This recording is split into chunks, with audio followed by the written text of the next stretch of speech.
Está Alonso Segura, ex ministro de Economía, en la línea con nosotros. Alonso Segura, muy buenas tardes ya. Buenas tardes, Cristian Fátima, gracias por la llamada. No, gracias por atendernos. A ver, la propuesta del gobierno, del Ejecutivo, tratando de adelantarse, ¿no?, a otra bombita que podría venir del Congreso de la República para ayudar más que todo a préstamos personales y también a MIPE, 5.000 millones de soles que justamente se les daría a las entidades financieras con algunas condiciones. ¿Puede ayudar en algo a la situación económica de estos 3.3 millones de ciudadanos? Sí, Cristian, como dice, yo creo que sí puede ayudar. Como dices, diría que la motivación es probablemente doble. Una, tratar de dar una alternativa a los proyectos que están en el Congreso, que ciertamente son complejos. Y lo otro es que evidentemente puede haber problemas de pago, ya existen problemas de pago en distintos segmentos, digamos, de deudores, ¿no? Inicialmente la Superintendencia de Bancas dio un periodo voluntario de reprogramación hasta por 6 meses que está venciendo, pero ya tendrían que comenzar a retomar los pagos, y por eso es que están tratando, no solo el Ejecutivo con Superintendencia de Banca y Banco Central de Reserva, lanzando esta alternativa para tratar de inducir a los bancos voluntariamente, darles incentivos a que reprogramen por 6 meses y bajen digamos, la tasa de interés hasta el 20%, digamos, o sea, la quinta parte, bajarle en la quinta parte para reducir el costo financiero, ¿no? Digamos, voluntario, pero le dan estos incentivos y viene con una garantía pública parcial. En caso de incumplimiento de los deudores, parte de la pérdida la asume el Tesoro, ¿no? Ese es básicamente el esquema. Y que, como bien dices, Cristian, es un segmento de banca de consumo, personas que tienen créditos por debajo de 5.000 soles de consumo, créditos hipotecarios que tengan por debajo de 200.000 soles y pymes que tengan deudas por debajo de 20.000 soles, ¿no? En teoría, que estén en buena condición antes de la pandemia, hay que ver la norma cómo sale, que se refieren con eso sumo de créditos normales, ¿no? Pero habrá que ver. Que implica Correcto. Un riesgo, perdón, Fátima, Cristian, dale. que implica un riesgo mayor que el Reactiva, ¿no? Porque hablamos de créditos personales o créditos para personas que no necesariamente generan ingresos seguros, ¿no? Pueden estar despedidos, puede que no tengan una empresa tampoco que los soporte. Sí, presumiblemente puede ser más riesgo, digamos, no tengo la data, pero sí, presumiblemente podría ser más riesgo. Entonces vamos a ver, acá digamos no hay solución sencilla tampoco, ¿no? Tienes que tratar de mantener a flote tanto a las empresas, a las personas que pasan por situaciones difíciles, y también tratar de mitigar cualquier impacto en el balance del sistema financiero, ¿no? En los balances. Entonces, por esto esta iniciativa trata de entrar como una cuña en medio en que trata de mejorar condiciones para los deudores, para esos segmentos de deudores, y por otro lado, a cambio de que los bancos, digamos, difieran los ingresos y reduzcan esos ingresos, pero que sepan que tienen una garantía contra eventos de incumplimiento, ¿no? Una garantía parcial. Entonces va en la línea, digamos, de lo que se ha hecho con Reactiva, con FAIMIP. Es un poquito distinto en términos del segmento de deudores, y que esto no es para operaciones nuevas, es simplemente para operaciones que ya existían. Recordemos que el Banco Central antes también lanzó una facilidad, también una operación de reporte, un instrumento de liquidez, un repo, tratando de inducir a los bancos a que reprogramen. Si se reprogramaban créditos, les inyectaban liquidez. Esa facilidad no caminó tan bien, ¿de acuerdo? La diferencia con este es el segmento ¿Por qué? pero más viene con garantía pública. ¿Por qué? Presumiblemente, mira, ahí hay que preguntárselo a los bancos, ¿no? Yo lo vería como no tenían interés en necesidad de mayor liquidez para dar nuevos préstamos. Por eso lo que hacían es mejorar condiciones para los que existen, y a cambio yo te doy plata para que hagas nuevos préstamos. Como no lo hicieron, digamos, no significativamente, digamos, la presunción es que no están tan necesitados de dar préstamo a nuevos clientes, y sobre todo sin garantía, ¿no?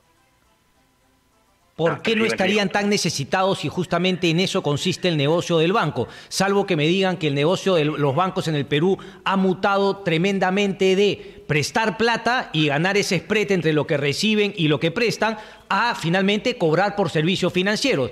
Gastas tu tarjeta de crédito, te cobro un cachito, pides tu estado de cuenta, te cobro un cachito. ¿Qué puede haber pasado para que no tengan necesidad de dar préstamos? No es que no la tengan, digo, esa facilidad no caminó. No caminó como, digamos, se hubiera esperado en la magnitud que hubiera querido el Banco Central. como te digo, ahí se puede simplemente lanzar, digamos, hipótesis, ¿no? Una es, como te dije, no tienen tanta necesidad de ir a ese segmento y liquidez adicional sobre la que ya tienen, que implica mejora condiciones sobre la cartera que ya tienes, pero además asume nuevos riesgos, ¿de acuerdo? Entonces, presumiblemente ese retorno-riesgo, ese balance retorno-riesgo en las condiciones de ese programa no fueron algo que, digamos, fuera razonable para las entidades financieras, no mayoritariamente, por lo menos, ¿no? Esta es distinta, como ese es otro segmento, es otro tipo de operaciones, pero la diferencia yo creo que la va a hacer es que viene con garantía pública, ¿no? Como dije, no hay decisión fácil, me parece una propuesta razonable. Tienen que medir muy bien a quiénes califican, tienen que aclarar temas como si la medición va a ser a través del sistema o si alguien va a poder decir, aplico entidad financiera por entidad financiera si tengo operaciones en 5 bancos. Tienen que aclarar eso. Yo presumiría que es a nivel del sistema, pero son cosas que todavía tienen que aclararse, ¿no? Sí, me parece que mencionaban algo así, el ejemplo que se ha dado por otro representante, ahora mismo no tengo el nombre. Ahora, se hace este planteamiento al Congreso, ¿por qué? Porque ya no tiene las facultades del Ejecutivo de, digamos, tomar esta decisión como sí lo tuvo con el Reactiva, 1, y 2, no se va a ir más adelante diciendo que se está haciendo una especie de disposición de recursos del Estado y que el Congreso finalmente no tiene esa prerrogativa. Y finalmente, esto no es más una invocación que el pedir una obligación a los bancos. Finalmente ellos van a decir si lo hacen o no. Sí, es todo lo que dicen, ¿no? Lo primero es, en su momento el Ejecutivo tenía facultades delegadas, o sea, podía legislar, podía sacar decretos legislativos, ya no lo tiene. Y esta facilidad requiere una norma con rango de ley, ¿de acuerdo? Por eso necesitan ir por el Congreso. 2, ¿por qué este momento exactamente es, yo creo que han esperado la hora nona, digamos, pero es porque justamente el Congreso estaba pasando a pleno las otras iniciativas que, como señalas, en ese caso son compulsivas, son obligatorias.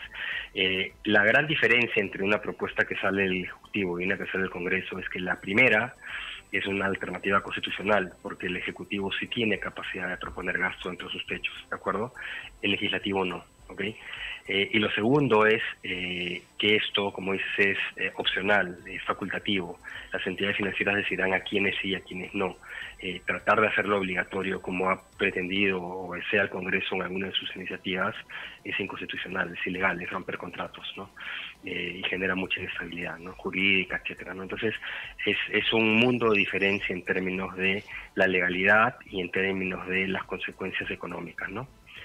Entonces, correcto, ciertamente es bastante mejor que lo que ha propuesto el Congreso, ¿no?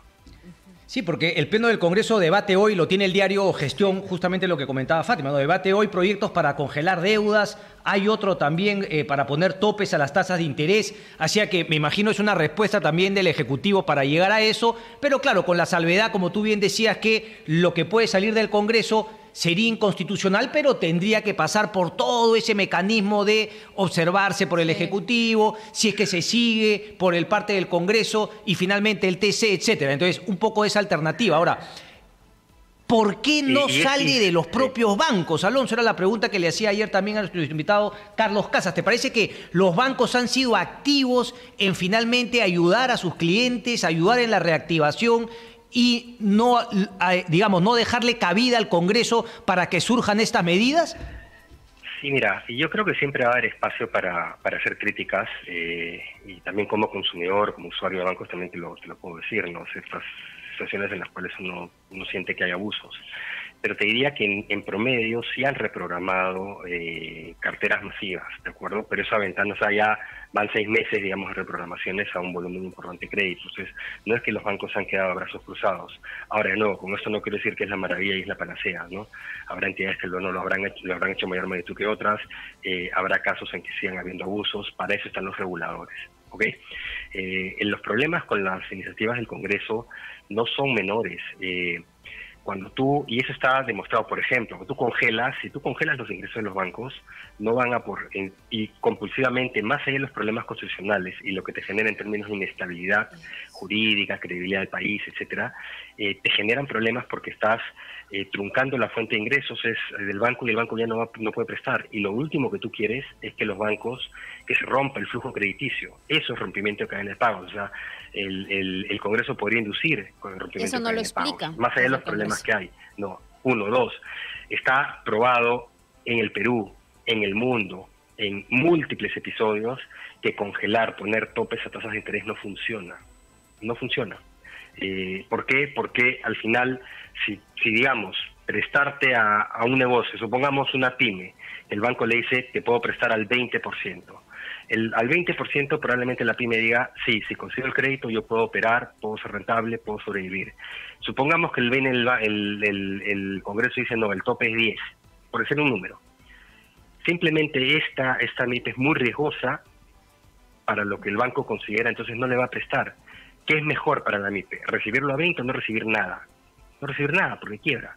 Eso está demostrado, eso no es que lo digo yo, eso hay muy abundante evidencia a nivel Perú e internacional. Perú antes de que hagamos la reforma del sistema financiero en los 90, ¿no? Entonces, dispararnos en el pie nuevamente con iniciativas que seguramente en algunos casos serán bien intencionadas, pero que van a generar muchísimos problemas y a quienes van a perjudicar más es justamente aquellos que pretenden ayudar. Entonces, yo invocaría que el Congreso haga una pausa en estas iniciativas, escuche la propuesta del Ejecutivo, evalúe la propuesta del Ejecutivo, y me parece que es más adecuada.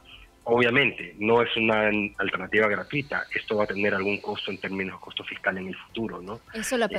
¿Cuál será este? ¿No? Porque hemos gastado bastante, estamos todavía gastando bastante, entonces el impacto que se pueda tener, ¿no? ¿Cuál sería? Esto lo hemos discutido antes, inclusive la semana pasada, esta semana ya no me acuerdo. Sí. Hay un tema fiscal que el Ejecutivo debería ser más transparente. Es importante separar la discusión. Una iniciativa como esta es necesaria, probablemente sí sea necesaria, por eso es que sí, escuchen y tendrá costos, pero hay que ver con los candados respectivos. Es importante que una alternativa de esta naturaleza, no las del Congreso, sea la que se implemente. Ahora, lo que tiene que explicar bien el Ejecutivo es que esa trayectoria, ya cuando le sigue sumando cosas, no tiene sentido. No puedes simplemente seguir sumando cosas. Por algún lado tienes que decir, este gasto es ineficiente, esta trayectoria tengo que ajustarla, aclarar bien su estrategia de financiamiento, etcétera, ¿no? Claro. No es cuestión de decir... Y Alonso, eso es lo que falta, ¿no? Porque efectivamente vemos este tipo de ayudas que te quería preguntar si es que tú lo ves como una inversión en el sentido de que, claro, no solamente gasto, sino que esto va a generar algún tipo de ayuda y va a lograr que no se debiliten los bancos, pero por otro lado no vemos en ningún sector del presupuesto del Ejecutivo que se haga algún tipo de recorte. Hablo de consultorías y gastos superfluos que podrían ser recortados para enfocar el gasto, la inversión en este otro tipo de cosas que sí parecen ser necesarias. Sí, yo creo que ahí la verdad que falta acción del Ejecutivo, ¿no? Y eso es mayoritariamente el MEF, ¿no? Tienen que tener criterio en términos de qué es lo que reasignan, digamos, qué es lo que recortan. Nadie está diciendo, y eso que quede claro, que se pretende pues que el Ejecutivo meta un ajustón fiscal y exacerbe la problemática. La verdad que estamos recién tratando de salir y va a ser una salida larga y lamentablemente dolorosa. Pero no somos un barril sin fondo, o sea, no es que da para todo, entonces tiene que haber esas mejoras de eficiencias. Tienen que ser con criterio. Por ejemplo, en la estrategia de financiamiento no se pueden consumir de inmediato, eso es por el gasto. Tienes que ser más prudente en tu trayectoria de gasto. Y sobre todo no te puedes mantener una trayectoria expansiva hasta el 2024 y para adelante, que es cuando terminan las proyecciones del mes. O sea, eso simplemente es irresponsable y nos puede dejar en una situación muy vulnerable ante cualquier evento imprevisto, ¿no? Eso es uno. Lo otro es cómo financias esta brecha. Lo hemos conversado la semana pasada, o esta semana no me acuerdo. Y es que están usando todos los activos líquidos que pueden, aceleradamente. De nuevo, pareciera que el gobierno ve como que el problema termina el 28 de julio, y ciertamente no es así. Y ahí hay muy poca transparencia. No puedes comerte los ahorros públicos de esa manera, a esa velocidad, ¿no? y debían ser mucho más claros y transparentes en decir qué líneas de los activos están pensando utilizar. Ya vimos que el FES, el Fondo de Estabilización Fiscal, ya no existe, otras cuentas del Tesoro también han caído, y una vez que cae eso, ya lo único que te queda de activos es comenzar a agarrar ahorros de otras entidades públicas a lo largo de los años, ¿no? Pero que en muchos casos son necesarios para su funcionamiento o son necesarios para cerrar su brecha de prestación de servicios. El otro día había, por ejemplo, el caso de Sedapal, que le dicen dame utilidades, dame ustedes que tienes, reviértelas al Tesoro para tapar el hueco. ¿Tú crees que Sedapal está en condición de hacer eso? Prestación de agua. Y le han suspendido el cobro de recibos, le han generado un forado enorme. Entonces, hay alguien ahí en el mes que ciertamente no está pensando por lo menos correctamente, ¿no? No puedes hacer eso. Tienes que priorizar, ¿no? Y acá es simplemente barril sin fondo y bueno, le jalo claro a todo el mundo, no me interesa cuán esencial sea el servicio que presten, ¿no? Entonces yo creo que, pero por eso decía, hay que separar la macro de la iniciativa particular que tiene un potencial costo, sí, pero que creería que sí es necesaria. Va a haber otras iniciativas que son necesarias, por ejemplo, Reactiva, dieron un año de periodo de gracia. Ese año de periodo de gracia va a comenzar a vencer en unos 6 meses. Probablemente tengan que extender ese periodo de gracia para algunos también, porque es difícil pensar que vayan a estar todas las empresas que han calificado, digamos, en condición de normalizar esos pagos, esos créditos nuevos. Por dar un ejemplo, entonces sí hay que prestarle atención a mantener la salud del sistema financiero, porque si eso se te complica, entonces vamos a tener un segundo golpe económico que queremos evitar, ¿no? Entonces, en esa línea me parece que esa iniciativa es correcta y parar esos proyectos del Congreso. Ojalá el Congreso escuche, ¿no? Alonso, claro, en un principio hay una nota, por ejemplo, en El Comercio, y Enrique Castellanos de La Pacífico, creo que es, dice que, claro, no se ha tenido en cuenta a microfinancieras, pero creo que eso no es así, ¿no? Hay una declaración de la ministra de Economía que no discrimina entidades financieras, o sea, hablo de bancos y microfinancieras. ¿Tú sabes algo al respecto? Supondría que es así, pero lo que pasa es que la norma no han hecho un anuncio, digamos, por eso sí faltan muchos los detalles. Ciertamente tienes que ir por microfinancieras, ¿no? Que es algo que se dijo en su momento, dijimos, sobre Reactiva, que Reactiva no llegaba y no tenía atracción de microfinancieras, por eso el FAEMIPE, ¿no? Entonces, yo esperaría que eso que se ha señalado no sea correcto, porque si te vas a enfocar solamente, ciertamente hay bancos que en términos hipotecarios, en términos de crédito de consumo, hipotecarios probablemente es más bancos, aunque también hay microfinancieras que los dan. Consumo, hay 2 o 3 bancos que se especializan en consumo, pero las microfinancieras tienen muy fuerte cartera de consumo y obviamente gran parte de la cartera MIPE, proporcional a sus balances, por lo menos está en microfinancieras. Entonces, no tendría sentido que la iniciativa MIPE consumo que no pase también por microfinancieras, sería un gravísimo error, ¿no? Yo asumo que eso lo han identificado, ¿no? Sería absurdo que no lo hayan hecho y que eso lo quieran operar. Vamos a poner un audio, perdón, de la ministra de Economía, a ver si es que esto nos aclara esa duda, ¿no? Lo escuchamos. Nosotros creemos que el proyecto de ley que se ha aprobado o que se está evaluando en el Congreso, o en todo caso quiero hablar de las ventajas de esta propuesta del Ejecutivo, es que no discrimina por tipo de entidad financiera. Lo segundo es que tiene criterios de focalización para focalizarse en los clientes más vulnerables, y algo fundamental para nosotros es que no afecta a la cultura de pago. Nosotros estamos presentando un programa que facilita la reprogramación de los créditos. No estamos interviniendo en contratos, como es la forma como está presentado el proyecto de ley del Congreso. Entonces, en su naturaleza, en su concepción, ese proyecto para nosotros es inconstitucional, porque además de tener indicios de discriminación, porque... Alonso. Sí, o sea, de esa declaración es claro, como te dicen, ¿no? O sea, es todo tipo de entidad financiera. Claro. El tema es ver cómo, o sea, hay que ver el proyecto de ley, ¿no? Pero presumiría, si lo ha dicho de esa manera, que sí, que es cualquier entidad financiera, ¿no? Correcto.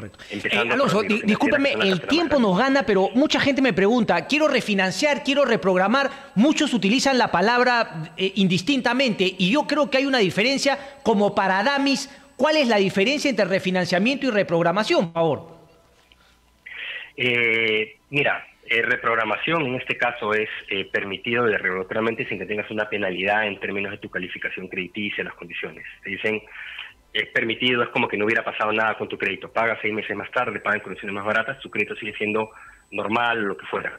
En la refinanciación normalmente lo que ha habido es ya un incumplimiento y las condiciones pueden cambiar además, o las condiciones pueden cambiar, te las pueden poner más duras, es mira, no voy a poder cumplir, ¿qué hago? Dicen, ya, ok, te voy a cambiar las condiciones, pero tienes que pagarme esta penalidad o la otra, ¿no?